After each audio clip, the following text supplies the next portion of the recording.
what do you learn from the first day of spring training? And I know the guys have been here, but what do you learn from the first day of spring training? I think more than anything, just how much work they've done in the off season, kind of shape they're coming in, and I think our guys have done a really good job in the off season, and that includes our strength and conditioning department, and that includes our training staff. You know, these guys are locked in, and they've done some good work. You said you hadn't thought about the lineup yet? I mean, Oh, I've thought about it. okay, I mean, you haven't decided. decided. So it's still an open case then? Well, yeah, absolutely, every day. Okay, Matt on the right. Who wasn't here today was supposed to be here, and is any pitcher or catcher hurt? I think everyone's here. It should be here. I believe so. Yeah. Is anyone coming to camp with any kind of ailment, injury that you know of? Or no? The only thing is Marsh. Right. You know, we put that out. He's doing very well, very well. We're still on the same timeline, but he's doing very well. Okay, Alex over here on the left. Did anyone in particular stick out to you today? Not really. You know, as I said last year, the thing about the first 5 days a week, all I'm worried about is health, and that somebody doesn't try to do too much and blow something out, trying to impress whomever. And I thought everybody was under control today. All the PFPs were good. We're looking at going at like 3/4 speed for the first 5-6 days, just to get their feet underneath them. You know, a lot of these guys throw bullpens during the off season, but they don't do PFPs. They're not running around. They don't have their spikes on the grass and the dirt. So we just want to make sure that they're keeping their feet underneath them, and they come out of this thing clean. So once we get into games, we can just start ramping up. We go to John Clark in the middle there. Hey Rob, obviously Zach Wheeler going into the last year of his contract. Do you think something could get done with him before the start of the season? Yeah, I don't know. I don't really pay too much attention to that because you know, I'm more focused on what they're doing on the on the field. But he's a big part of this organization, a big part of this ball club. So you know, and I don't think it's going to affect him one bit either way. So. That was what I was going to ask you. Secondly, saw Aaron Nola go through that last year and then became a free agent. Do you think that in any way affected him, having that on the mind during the season? On Aaron? Yeah. I don't think so. I think he got into a little bit of a rut. I think the pitch clock was a little bit of a deal for him. And once he ironed that out and he got a little bit quicker to play with runners on base, I think everything fell into place. And right at the right time, by the way, you know, as we were coming down the stretch and getting into the postseason. So, and I don't think with Zach it's going to affect him one bit. And with Zach atop the rotation, how confident are you with this rotation as a whole, based on what they've done the last couple of years and some of the pieces that you've added as depth beyond the rotation? Yeah, you know, going in the off season, we wanted to sign Nola, number one, and then we wanted to add depth, not just at AAA level, but possibly some bulk depth for our bullpen, and we did that. And anything around the edges, whether it's a utility outfielder or utility infielder that fell through the cracks, that was a bonus. But those were the two biggest things, and Dave and Sam and our front office did a great job of that. Okay, Matt on the right. Your roster obviously looks a lot the same. In your mind, how many jobs do you see open this spring in terms of? Well, knock on wood, we stay healthy, you know.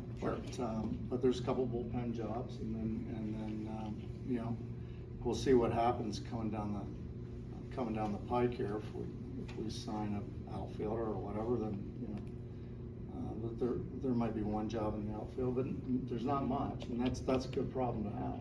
So I mean, the camp roster is pretty small compared to normal years. Did you guys do that on purpose, just because you sort of know what you got? I mean, what was the reasoning there? Well, you always want as small a camp as you can, but we've got the mini camp going across the street, so that's where we're going to pull extra men from, emergency players, that type of thing. So, and you never know. And there's so many free agents out there, pretty good ones too. And I'm not talking about the big names. I'm talking about relievers. There's a couple of stars out there that are really good. And so you go in, and it's a weird year this year. It seems weirder than most years, you know, because there's a lot there's a lot of flux, there's a lot of stuff going on, and people getting signed, people being BFA'd and all that. So what our thought process was that there's so many guys out there that if we go in with a 65-man spring training roster, we might end up at 75 by the time, we hit games. So go in and build a little bit light. If we add, that's okay. And if we don't, that's okay too, because we've got the mini camp going. Go to Jake on the right. You guys have had a historic level of roster continuity from last year to this year. We're curious, from your perspective, what feels different about camp day one this year compared to last year? Well, I know that there's a whole bunch of guys in there that are motivated, and we don't have everybody yet, but I just think we're very talented. I think these guys are motivated. They've had 2 years of tasting it, and now they want to take a chunk out of it, swallow it, and eat it. I think that's really the only thing. And again, I'm not really looking at anything right now other than just staying healthy for the first 5 days, first week, and get into the game. I always say there's 3 times a year that really scare me, and that's the first week of spring training, because the intensity level goes up from the off season. It's the first week of spring training games, intensity goes up, and the first week of regular season games, intensity goes up. So we really have to keep our feet underneath us and keep people healthy. Okay, go to Chris on the left here. Going back to Zach, I know you said you don't put a lot of importance on it at the moment, but just how important he is to this team, as you mentioned, it would seem like a top priority to get him signed. Is that something the organization has obviously been in discussions about, trying to We get love that deal Zach done? Wheeler. I mean, we love him. He's a huge part of this ball club. I don't really know if we're in the contract negotiation, to tell the truth, and I really don't want to know, because I want to deal with Zach as Zach Wheeler, the pitcher. So I can tell you this, though, everybody here in this organization loves Zach Wheeler. Todd, sorry, right in front on the right. How critical to your plans is Johan Rojas in that if he would struggle this spring, not win a job, you seem to be really thin in the outfield? Well, again, there's a whole bunch of people out there that are free agents, so we'll tackle that when we get to it. But this kid's done a lot of work in the offseason, a lot of work in the weight room, and he's done a lot of work with Kevin Long on swing mechanics, staying back, not jumping at the ball, let the ball travel, so you can see it a little bit longer and react efficiently. So right now he looks really good, and we'll see how it plays out. What about his makeup makes you think he can handle internal pressure of being in this spot this spring? Well, he went from AA to the big leagues last year, so that tells me a lot. I mean, he knows himself very well. So I don't think the fact that he's battling for starting spot's going to affect him. It might motivate him more than anything else. Okay, Chris again on the left. Oh, Dustin. You notice Nola feeling pretty good, with his contract situation. Feels like $1 done. million right now. No, he's great. But Nola's Nola. I mean, he never changes. It doesn't matter whether it's a spring training game or a World Series game. It doesn't matter whether he's making $700,000 or whatever he's making now. He's the same guy. He goes about his business like a true professional, and that's the way he's always been. And I'm sure that's the way he's always going to be. Destiny in the middle. Rod, outside of the 5 starters that you have, who else is getting stressed out in camp? So we have Colby Allard. We just Spencer Turnbull, who's, you probably saw him out there throwing today. I think we'll probably make an announcement this afternoon. There's some paperwork going on. Nick Nelson looks very good. So we've got quite a few guys, and Buchanan as well, who we just got back from Korea. So we've got, like I said, they've done a nice job at getting us some depth and some bulk depth and starting depth. So I really feel good about that. What do you think about Buchanan coming here? Obviously, pitched for the Phillies a while ago and coming from Korea. Just what do you see from him so far? True professional, really smart. He's got a decent arm. He knows how to pitch. He's just that experienced, savvy guy. I think he's 35 years old, something like that. So I don't think he's going to scare. Okay, let's go to Scott right in the front, in the middle. Marsh was in and out of the clubhouse today. What, if anything, can he do at this point? I know it's only been, 5 days since the surgery? Yeah, so he's on this machine where they take the weight off him so he can run a little bit and walk and just keep moving around.